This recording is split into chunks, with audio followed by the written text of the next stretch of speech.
ये गांव इसने हमें बहुत कुछ दिया है, इतना कुछ जिसको शब्दों में बयान नहीं किया जा सकता।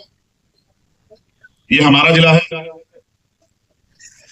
हम इस जिले में ना पहले नेता थे ना आज नेता।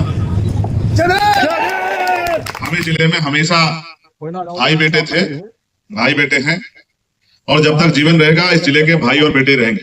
बहुत बढ़िया, वेरी गुड। आज भीम आर्मी के राष्ट्रीय महासचिव भाई कमल वालिया जी का जन्मदिन है, 44वां जन्मदिन है। उम्र में ये हम तीनों भाइयों में बड़े, और इन्होंने अपने बड़े होने का फर्ज भी अदा किया है।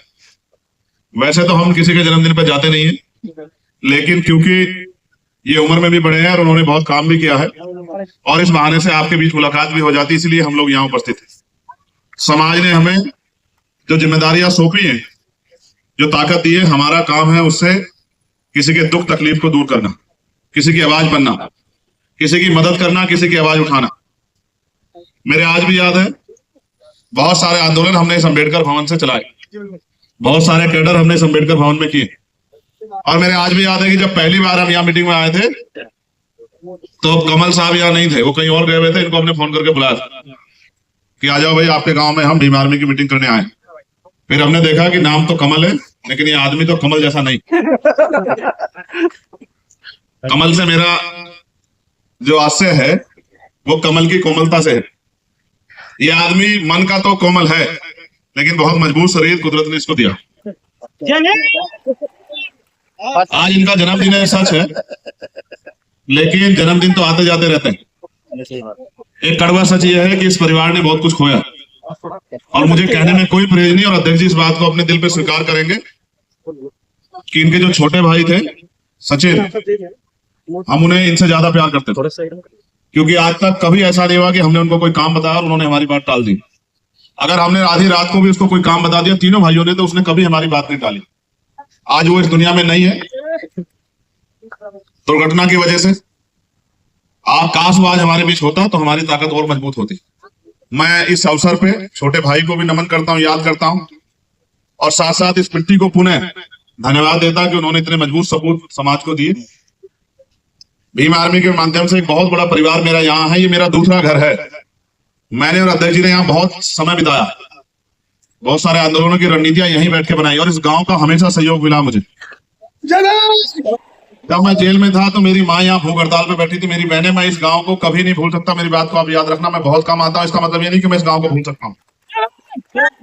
ये मेरा दूसरा घर है, यहाँ मेरी माएँ रहती है, मेरी बहनें रहती है, मेरे भाई रहते हैं, परिवार के बड़े लोग रहते हैं, प्रधान जी और तमाम लोग। इन सबका आशीर्वाद सहयोग हमें मिला, और मेरे छोटे भाइयों का भी बहुत सहयोग हमें यहाँ मिला है। रामनगर से पूरा जिला अक्सर एक तरफ होता था और रामनगर एक तरफ होता था, और अच्छी बात ये रहे कि ये पूरा रामनगर एकजुट रहे तो हमारी ताकत और बड़ी रहेगी। ये कहते ना, आदमी अपने घर से नेता होता है, जब उसका घर मजबूत होता है तो उसकी बात मजबूत होती है। तो रामनगर के लोगों से मैं आग्रह करूंगा कि वो जैसे मजबूती से कमल भाई के पीछे खड़े रहे, कमल भाई के साथ खड़े रहे, इनको बेटा मान के आशीर्वाद देते रहे, ऐसे इनका आशीर्वाद हमेशा कमल भाई पे और हम सब पे बना रहना चाहिए। फिर समय बदला, संगठन बड़ा हुआ, अन्य अन्य प्रदेशों में गया। ये भी एक कड़वा सच है कि 6 दिसंबर 2016 को मैंने ये प्रदेश छोड़ दिया था। ये जिला भी और प्रदेश भी अपने सीनियर साथियों के भरोसे छोड़ के, कमल भाई के, विनय भाई के, प्रवीण भाई के, मंजीत भाई के, सबके भरोसे छोड़ के हम लोग दूसरे स्टेट में काम करने चले गए।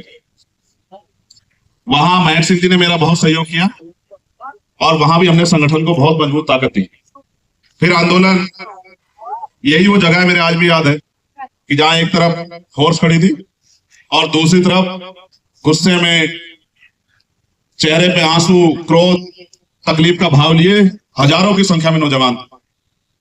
मैं इस रास्ते से आया क्योंकि यहाँ के जिलाधिकारी ने, यहाँ के सिटी मजिस्ट्रेट ने, यहाँ के एसएसपी ने मुझे फोन किया कि भाई आप आ जाओ।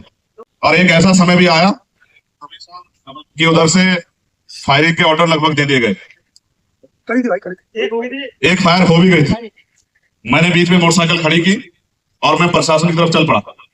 यहाँ के डीएम उस समय मुझे शायद फेस से नहीं जानते थे, नहीं, एनपी सिंह, वो मुझे फेस से नहीं जानते थे। उन्होंने मुझसे कहा कि बीच में से हट जाओ, मगर मैंने उनसे कहा कि आपने मुझे फोन करके बुलाया, बीच में से हटने के लिए हाथ में नहीं आया, आप अपनी बात बताइए। हम इनसे वार्ता करेंगे। उन्होंने कहा कि आप कौन है? मैंने कहा मेरा नाम चंद्रशेखर आजाद है, आपने मुझे फोन किया कि हाँ ठीक है, मुझे याद है। तो मैंने कहा आप इनको छोड़ दीजिए, आप अपनी बात बताइए, मैं इनसे बात करूंगा। और पूरी फोर्स को पीछे हटा के 3 लोगों को, एक इंस्पेक्टर, डीएम और एसएसपी, 3 लोगों को लेकर मैं यहाँ इस भीड़ में चलाया अपने भरोसे। और यहाँ खड़े होकर मैंने इस जो जन समूह था उसको रोका, समझाया और डीएम एसएसपी की बात उनसे कराई और इन लोगों को सहमत किया कि मेरी बात पे भरोसा करो, डीएम एसएसपी जो बात कह रहे हैं वो हमसे पूरी करा के रहेंगे।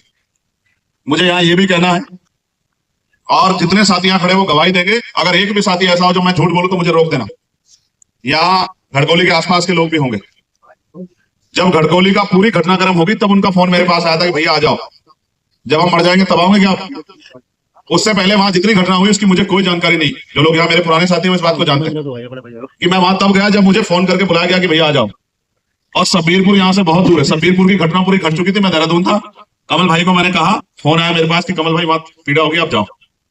उस घटने का भी मुझे पहले से कोई अंदाजा नहीं था। ये देवबंद के लोग खड़े जिन्होंने, मैं क्या मुझे अंदाजा था? मैं तो दोनों घटनाओं में बाद में आया क्योंकि मैं मौके पर नहीं थी। मैं इसलिए इस बात को बता रहा हूं कि हमारे साथियों को सब चीजों का पता है, उनकी याददाश्त ताजा रहनी चाहिए। माफ करने वाला बड़ा होता है। दुनिया का इतिहास है, कोई माफ करने वाला छोटा नहीं हुआ। मैंने बहुत सारे साथियों की गलतियों को माफ किया। मैं ये मानता हूं ये आंदोलन है।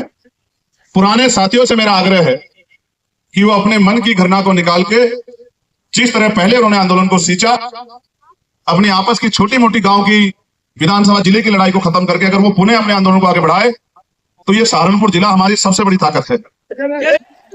ये हमारा घर है। और मैं चाहता हूं कि इस बार, मैंने रामपुर में भी कहा था और मैं यहां फिर दोहरा रहा हूं, हमारी पार्टी के, आजाद समाज पार्टी के बहुत सारे नेतागण यहाँ, भीम आर्मी के बहुत सारे नेतागण यहाँ। मैं इस बार ये चाहता हूं कि यहाँ जिला पंचायत अध्यक्ष 2026 में आजाद समाज पार्टी का बन, और फिर जब 2027 आए तो हम अपने बलबूते काम करके बताएंगे कि हमें अवसर मिलने में हम क्या कर सकते हैं। तो जब 2027 आए तो यहाँ 7 विधानसभा की सीटें हैं, उनमें से ज्यादा पर आजाद समाज पार्टी के लोगों का कब्जा होना चाहिए, गरीबों का, कमजोरों का, किसानों का, मजदूरों का कब्जा होना चाहिए। और ये जो लोग जो सड़कों पे लंबे समय से आपके लिए संघर्ष कर रहे हैं, इनमें से अच्छे बहुत सारे जो चेहरे हैं जिन्होंने आपकी सेवा की है, वो उत्तर प्रदेश की असेंबली में होने चाहिए, आपकी आवाज बनके, आपकी क्षेत्र की आवाज। और बाकी प्रदेश भर में हमारे नेता भी 18 मंडलों का दौरा करके आए हैं। और कल भी कमल भाई इस क्षेत्र में मीटिंग कर रहे थे जिले में। मैं पुणे उनसे आग्रह करूंगा कि वो सबसे पहले अपने जिले में भी आहुति दें, अपने जिले को भी तैयार करें, इसी जिले को भी खड़ा करें, क्योंकि ये जिला हमारा घर है, हमारा घर मजबूत होना चाहिए। और मैं आप सबसे भी आग्रह करूंगा, अपने छोटे मोटे विवाद खत्म करके अपने दल को मजबूत करने के लिए भी आप लोग भी काम करें। मैं आप सबका धन्यवाद करता हूं। पुणे आप सबके लिए बहुत सारी मंगल कामनाएं। मेरे बाद फिर ये आंदोलन आगे बढ़ा, देश भर में पहुंचा, झूठे मुकदमे और जेलों ने हमारे हौसले तोड़ने का प्रयास किया, लेकिन जो टूटे नहीं। हमने 16 महीने जेल काटी। पहले विनय भाई बाहर आए, अब कमल, पहले कमल भाई, हम तीनों में पहले कमल भाई बाहर आए, फिर विनय भाई बाहर आए, और 13 सितंबर 2018 को मेरी रिहाई, 16 महीने के बाद, रात को 2:30 बजे। आपका इतना प्यार, आशीर्वाद, सहयोग था जिससे मेरे हौसलों को कभी कमजोर नहीं पड़ने दिया। और मैं, कोई ऐसा होगा जिसको मैं नहीं जानता है, कोई अगर बड़ा हो गया पिछले 5-6 साल में तो अलग बात, क्योंकि छोटे छोटे बच्चे भी बहुत साथ थे पाठशालाओं में। यहाँ भूख हड़ताल की मेरी माओ ने भूखे प्यासे रह के मुझे सींचने काम किया, मेरी ताकत बढ़ाने काम किया। जब जेल में मेरी हत्या का प्रयास, और जब मैं निकलता हूँ इसके अमित के गांव के आगे से चंदेड़ी, तो मैं पूछता हूँ कि ये कहाँ है। अक्सर हम चर्चा कर लेते हैं कि कहीं दिखता नहीं है। कहीं ऐसे लोग हैं, ये बादशाहपुर वाला वो छोटा बच्चा जो डांस करता है, उसका क्या नाम है? शिवम। बहुत सारे ऐसे बच्चे हैं जो बड़े हो गए, बराबर के हो गए। फिर राजनीतिक आंदोलन ने भी जन्म लिया, और आज इनके बीच आके नहीं लगता कि मैं सांसद हूँ, ये एहसास ही नहीं होने देता। लेकिन आज आपके आंदोलन से एक मेंबर ऑफ पार्लियामेंट बन गया। ये एक मेंबर ऑफ पार्लियामेंट शुरुआत, मैं आपको वचन देके कहता हूं कि आने वाले 10 साल में सैकड़ों की संख्या में आजाद समाज पार्टी से मेंबर ऑफ पार्लियामेंट बनेंगे। इसकी तैयारी हम लोग करें, क्योंकि हम एमपी एमएलए बनने की लड़ाई नहीं लड़ रहे हैं, हम अपने लोगों के दुख को खत्म करके सुख का जीवन उनके जीवन में लाने की लड़ाई लड़ रहे हैं। आज नौजवान बेरोजगार, पढ़े लिखे नौजवान बेरोजगार घूम रहे, कोई भर्ती ऐसी नहीं जिसका पेपर लीक नहीं होता।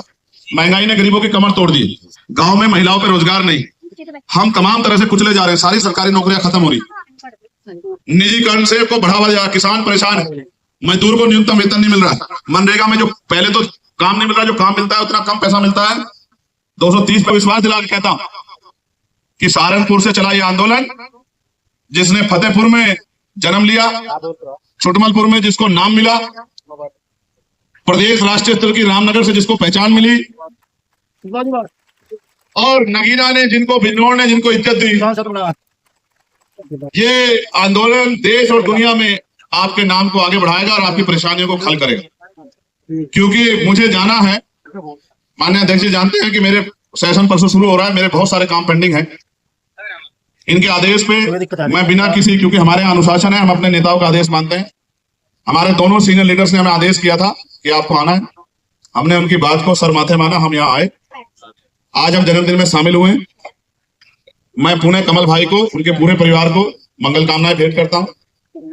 पहली बार मैं किसी के लिए तोहफा भी लाया हूँ, ये तोहफा मैं सार्वजनिक रूप से दूंगा घर पे। और आप सबसे भी मैं अपील करता हूं, एक बात को कह के मैं अपनी बात खत्म करूंगा। एक शब्द है मैत्री। ये मैत्री सिर्फ शब्द नहीं है, इसके मायने हैं, और मायने को आप अगर समझ जाओगे तो बहुत सारी बातें यहीं क्लियर हो जाएंगी। मैत्री जिनके अंदर होती है, उनके मन में घृणा जैसी चीज की कोई जगह नहीं होती। मैत्री प्यार विश्वास को जन्म देती है, और प्यार विश्वास वो ताकत है जिसके बलबूते हम बहुत बड़ी बड़ी लड़ाई लड़ सकते हैं। इसका एक छोटा सा उदाहरण ये है कि अगर दो भाइयों में सुबह झगड़ा हो जाए तो वो शाम के टाइम एक घर में रह लेते हैं, एक थाली में खा लेते हैं, एक गिलास में पानी पी लेते हैं, एक बिस्तर पे सो लेते हैं। झगड़े विवाद होते हैं, अगर हम मैत्री करते हैं, प्रेम रखते हैं, दिखावा नहीं करते, हमारे मन में वही है जो हमारी जबान पे, तो रिश्ते सामान्य बन जाते हैं। परसों से लोकसभा का सत्र स्टार्ट हो रहा है। मेरा प्रयास होगा कि देश स्तर पर और प्रदेश स्तर पर जो समस्याएं, दलित, पिछड़े, आदिवासी, मुसलमान, तमाम जैन, सिख, बौद्ध, महिलाएं, किसान, मजदूर, गरीब तबका, व्यापारियों की जो समस्याएं, उन पे हम अपनी बात को मजबूती से रख सके, इसका हम लोग मजबूती से प्रयास करेंगे। इसलिए मैं अपने आप से माननीय अध्यक्ष जी को माइक देता हूं कि वो अपनी बात को रखे, अपनी बात को आज के विषय पे, आज के दिन पे। और पुणे कल क्योंकि स्थापना दिवस है, पहली बार ऐसा होगा बहुत दिनों बाद कि स्थापना दिवस पे हम अलग अलग कार्यक्रम का हिस्सा होंगे, क्योंकि इस बार अधिवेशन का कार्यक्रम नहीं रखा गया है। मैं आप सबको और आपके माध्यम से देश में रहने वाले, दुनिया में रहने वाले भीम आर्मी के समर्थकों, साथियों को, हमारे संगठन, हमारी मां, हमारी ताकत, हमारी हिम्मत, हमारी पहचान, भीम आर्मी भारत एकता मिशन के स्थापना दिवस की बहुत बहुत बधाई और मंगल कामनाएं भेंट करता हूं।